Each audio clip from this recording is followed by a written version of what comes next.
No mundo onde o poder define quem merece existir, Toji Fujiguro nasceu como alguém que nunca deveria ter importado. No mundo de Jujutsu Kaisen, seu valor é medido por uma única coisa: energia amaldiçoada. Se você tem muito, você é um prodígio. Se você tem pouco, você é descartável. Mas existe uma pergunta aqui: o que acontece quando alguém nasce com absolutamente nada? Como alguém sem energia amaldiçoada conseguiu se tornar o homem mais perigoso daquele mundo? A resposta não está na força dos seus músculos, mas no tamanho da sua rejeição. Toji era o zero absoluto nessa equação, a falha no sistema que o clã Zenin tentou esconder. Mas essa contradição mudaria o destino de todos. O homem que nasceu sem nada, sem um pingo de magia nas veias, se tornaria a ameaça mais letal que os feiticeiros já enfrentaram. Enquanto todos dependiam de energia para lutar, ele dependia apenas de sua existência bruta, e isso o tornava um fantasma impossível de ser caçado. Para entender o monstro que Toji se tornou, precisamos olhar para a ferida que nunca cicatrizou. O clã Zenin não é apenas uma família, é uma estrutura opressiva que mói qualquer um que não se encaixe. Toji não foi apenas ignorado, ele foi desprezado. Imagina ser uma criança e ouvir todos os dias que sua existência é um defeito, que você é um não feiticeiro ocupando o espaço de alguém que poderia ter valor. Qual o impacto disso na alma de uma criança? Toji viveu sem pertencimento, tratado como um lixo que o clã tinha vergonha de admitir. Ele não ficou frio do nada, ele foi apagado antes mesmo de poder existir. Cada olhar de nojo, cada comentário sobre sua falta de talento foi um tijolo na parede que ele construiu. Mas o mais cruel é que aquilo que o tornava desprezível aos olhos do Zenin também o transformaria em algo que eles jamais poderiam controlar. O que o mundo chamava de defeito, o destino chamava de restrição celestial. Em Jujutsu Kaisen, é um pacto imposto ao nascimento. Você perde algo para ganhar outra coisa. No caso de Toji, a troca foi absoluta. Zero de energia amaldiçoada, algo estatisticamente impossível. Em troca, seu corpo foi levado ao ápice da evolução humana. Mas como essa, entre aspas, maldição se tornou sua maior arma? Toji não era apenas forte, ele era uma anomalia viva. Sem energia, os sentidos dos feiticeiros, treinados para detectar rastros e presenças mágicas, simplesmente não funcionavam com ele. Toji virou um fantasma no mundo onde todo mundo só sabia caçar aquilo que podia sentir. O mesmo vazio que o excluiu da sociedade foi o que o tornou letal, invisível para as barreiras, indetectável para os 6 olhos, fisicamente superior a qualquer prodígio. O vazio não era mais uma falta, era sua maior vantagem. Mas a maior prova de que Toji ainda era humano não apareceu em suas lutas, mas em um segredo que ele guardou até seu último suspiro. É o que explicaremos mais adiante. Toji não era apenas um lutador, ele era um predador perfeito. Enquanto os feiticeiros confiavam em técnicas hereditárias e expansões de domínio, Toji confiava na paciência e na inteligência tática. Ele não entrava em combate, ele estudava a presa.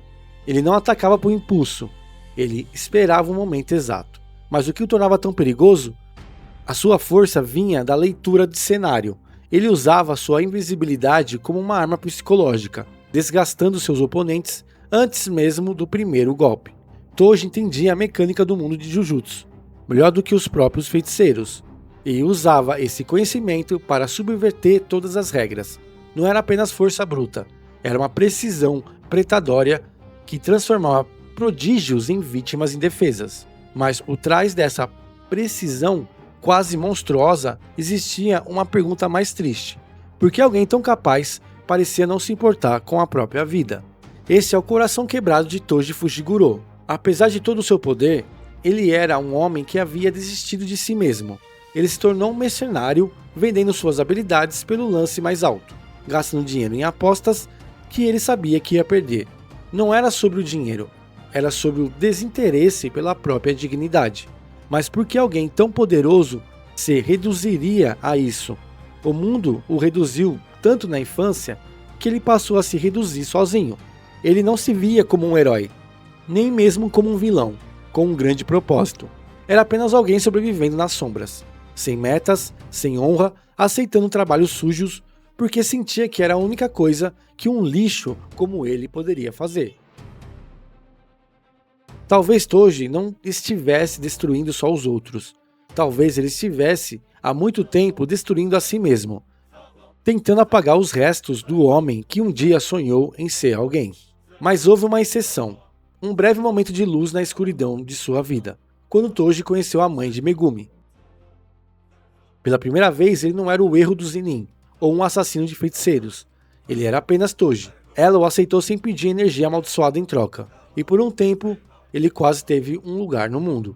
Ele parou de caçar, parou de apostar e tentou construir algo real. Seria Toji capaz de amar? Essa fase mostra que ele não era incapaz. Ele era apenas um homem profundamente ferido que encontrou um curativo temporário. Mas a tragédia de Toji é cíclica. A morte dela o empurrou de volta para o abismo. A perda foi um sinal de que o mundo não permitiria que ele fosse feliz. E talvez tenha sido depois disso que Toji deixou de tentar viver e passou apenas a sobreviver, voltando a ser o fantasma frio que conhecemos. Quando Toji aceita o contrato para matar o receptáculo de plasma estelar, ele acaba ficando frente a frente com Satoru Gojo. Mas essa luta não foi apenas uma cena épica de ação, foi um confronto simbólico. Gojo era o ápice do sistema, o homem que nasceu com tudo, ou escolhido, pelos céus. Toji era o rejeitado absoluto, o homem que nasceu com nada. O que essa luta realmente significa? Naquele momento, Toji não estava apenas lutando contra Gojo. Ele estava lutando contra tudo que decidiu que ele nunca teria valor. Era o invisível enfrentando o intocável. Cada golpe que Toji desferia era uma resposta a cada humilhação que sofreu no clã Zenin. Não era só sobre vencer uma luta. Era sobre provar que o lixo poderia ferir o deus daquele mundo. Ele queria mostrar que o sistema estava errado, que o vazio poderia superar a plenitude. E por um momento ele conseguiu o impossível. Ele derrotou o homem mais forte do mundo. Mas a vitória de Toji foi sua ruína. Quando Gojo retorna despertado e mais poderoso do que nunca, o instinto de Toji disse para ele fugir. Ele já tinha cumprido o contrato. Ele já tinha o dinheiro. Mas ele escolheu ficar. Por quê? Porque o orgulho de Toji era uma ferida disfarçada de arrogância. Ele precisava desesperadamente de uma validação que o mundo sempre lhe negou. Fugir ali seria admitir que ele ainda era inferior ao sistema de Jujutsu. Ele queria esmagar o símbolo da perfeição para provar sua própria existência. Toji morreu não porque era fraco demais, mas porque precisava desesperadamente vencer uma guerra que era maior do que aquela luta. Seu desespero identitário o cegou. E ele ignorou o próprio instinto de sobrevivência para tentar matar o fantasma de sua própria rejeição. Mesmo em seus momentos finais, a complexidade de Toji brilha. Ele vendeu Megumi para o clã Zenin, um ato que parecia imperdoável. Mas na lógica distorcida de Toji, ele estava dando ao filho a única coisa que ele mesmo nunca teve: uma chance de ser valorizado pelo sistema. Ele sabia que Megumi tinha talento, e ele queria que o filho estivesse no topo, não no lixo onde ele mesmo viveu. Mas seria esse um ato de crueldade ou de amor distorcido? E em seu último suspiro, ele menciona Megumi para Gojo, confiando o futuro do filho ao homem que acabou de matá-lo. Foi o seu último resto de humanidade. Anos depois, quando ele ressuscita e enfrenta Megumi, ele escolhe se matar ao descobrir que o filho manteve o nome Fujiguro e não se tornou um Zenin. Naquele instante, Toji sorriu, mesmo depois de tudo. Talvez Toji nunca tenha conseguido matar completamente a parte dele que ainda era pai. Toji Fujiguro é um dos personagens mais fascinantes de Jujutsu Kaisen, porque ele nos obriga a olhar para as rachaduras daquela sociedade.